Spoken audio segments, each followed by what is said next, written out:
a.k.a. Gorileš. A dneska tu máme GRP6.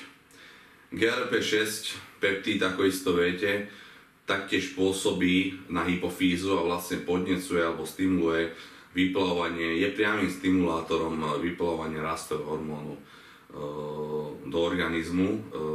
Je to hexapeptíd, ako som spomínal. GRP6 sa naväzuje, alebo respektíve pôsobí na novo objavené receptory, ktoré nazývame sekretagógy rastového hormónu GHSR. Takže on pôsobí separátne od klasického rastového hormónu, lebo pôsobí na novo objavené receptory. Medzi tieto sekretagógy rastového hormónu GHSR patria ghrelín. Ghrelín je vlastne endogénny ligand, ktorý sa nachádza na črevných stenách nášho hrubého čreva, čo vlastne v kombinácii s GRP6, ako som spomínal, GRP6 má tú pozitívnu vlastnosť, viac menej, že v prípade užívania GRP6 sa vám zvyšuje apetít. Okrem toho, v prípade užívania GRP6 môžete badať jednak zvyšovanie a vyplavovanie rastového hormónu, pôsobiacich tzv.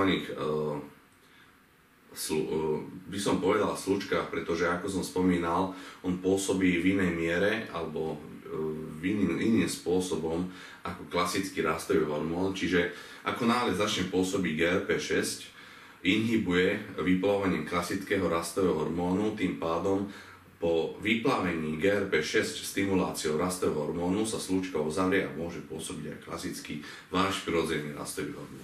Takže jeden druhého viac menej neovplyvňuje a zároveň môžu pôsobiť v organizme obidva.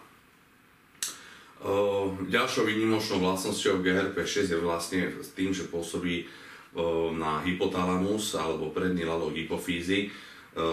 Dochádza k tomu, že priamo môže pôsobiť aj na IGF-1, insulin growth factor, vlastne je to najanabolickejší vlastne hormón v ľudskom organizme, tým pádom môžete naberať viac čistej svalovej hmoty, páliť súčasne tuky, podporovať väčšiu výkonnosť. Samozrejme GRP6 má aj tú výhodu, o ktorej mnohí z vás možno nevedeli, že je perfektnou vecou kvôli napríklad pri zlepšení vašej kvality spánku. Takže v prípade, že chcete zlepšiť kvalitu spánku, GRP6 je jednou z variant, ktorú by ste mohli využiť. Čo sa týka ďalších informácií, bolo množstvo testov, ktoré potvrdili jeden a ten istý fakt, že proste testy na zvieratách dokázali vždy pozitívne výsledky, čo sa týka vyplavovania rastového hormónu stimuláciou vlastne prirodzenou cestou. Druhou vlastnosťou alebo druhou témou, ktorú by som chcel načať, je vlastne aj v prípade obéznych ľudí, ktorí majú problém s obezitou, dochádza k tomu, že dochádza k poklesu hormónov v ľudskom organizme a tým pádom klesá aj vyplavovanie rastového hormónu. Týmto by som chcel vyzdvihnúť práve GRP6, v prípade, že je človek obézny a má nedostatok hormónov, môže v prípade užívania GRP6 dokázať zvýšenie vyplavovania rastového hormónu, a to je jedna vec, súvisí s druhou. Tým vlastne potom už podnecujete telo k lepšiemu svalovému rastu, v prípade, že robíte nejakú aktivitu, k lepšiemu spalovania tukov, čiže podporujete ten organizmus a snažíte sa bojovať s tým problémom, ktorý máte.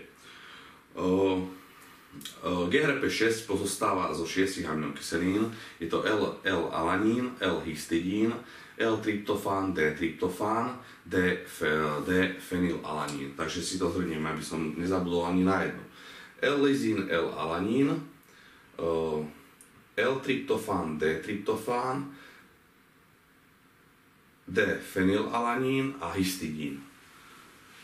Takže týchto 6 aminokyselín vlastne pôsobí a sú zodpovedné vlastne za stimuláciu vyplavovania vplyvom GRP6 vyplavovania rastového hormónu alebo vplyvom vyplavovania syntetického rastového hormónu vplyvom použitia GRP6 do organizmu.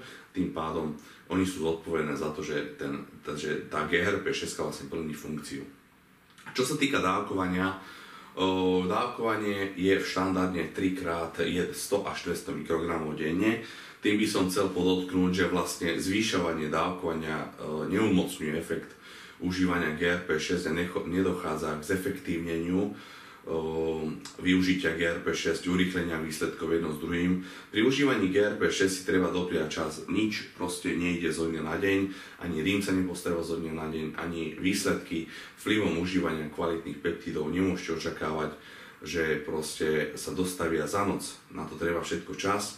Permanentné, periodické, cyklické, systematické užívanie môže spôsobiť lepší vizuálny vzhľad, lepší fyzický vzhľad, fyzickú kondíciu, starostlivosť. V podstate všetky peptidy majú anti-aging efekt, ktorý oceňujú hlavne ženy, pretože ich to omladzuje, vyhľadzuje vrásky a jedno s druhým. Čo sa týka jedinej, by som povedal, takej nemoc dobrej vlastnosti, je vlastne vplyv GRP6 na hlad, pretože mnohí z nás v prípade, že dietujete a používate GRP6 práve v období diet, nemôže to byť práve tým tou najlepšou voľbou pre vás, pretože môžete veľmi jednoducho sklznúť do pocitu hladu a v diete to nie je moc najlepšia kombinácia, keď sa pripravíte na súťaž.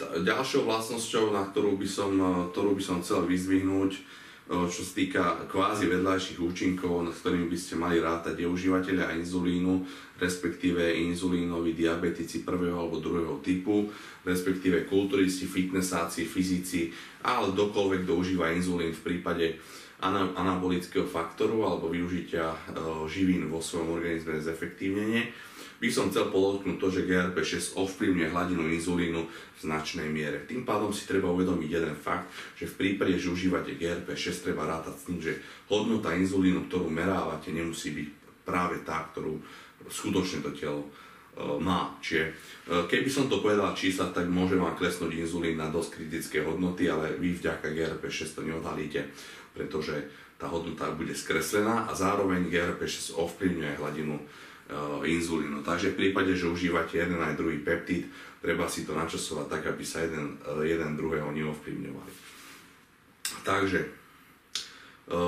myslím si, že som povedal asi všetko. Ešte GRP6 sa užíva v podstate rovnakým spôsobom ako GRP2, môže sa užíva ráno nalačno, pred tréningom, po tréningu, respektíve z hľadiska rastového potenciálu. Samozrejme po tréningu ten rastový faktor je s vplyvom prirodzenosti najvyšší alebo pred spaním. A ešte som vám chcel dodať k tomuto, netreba zabúdať to, že v prípade, že užívate nalačno, je to fasa, treba počkať vždy tých 20-30 minút, kým tá pulzná vlna nadobudne vrchol, potom padá a potom sa môžete nájsť. V prípade, že užívate len bielkoviny na raňajky alebo v prípade iných jedál počas dňa, tým pádom si starosti s tým nemusíte robiť, lebo jediné, čo ovplyvňuje hladinu, sú tuky a sacharidy. V prípade užívania počas dňa netreba zabúdať, že ďalšou aplikáciou GRP6 tá môže byť sprevádzaná len v prípade, že dodržiavate časové rozmedzie 1 až 3 hodiny, takže v podstate po zjedení daného jedla 1 až 3 hodiny musíte trošku počkať, kým tú danú aplikáciu môžete aplikovať. Takže to som bol ja, Igor Ileš a peptid, hexapeptid GRP6.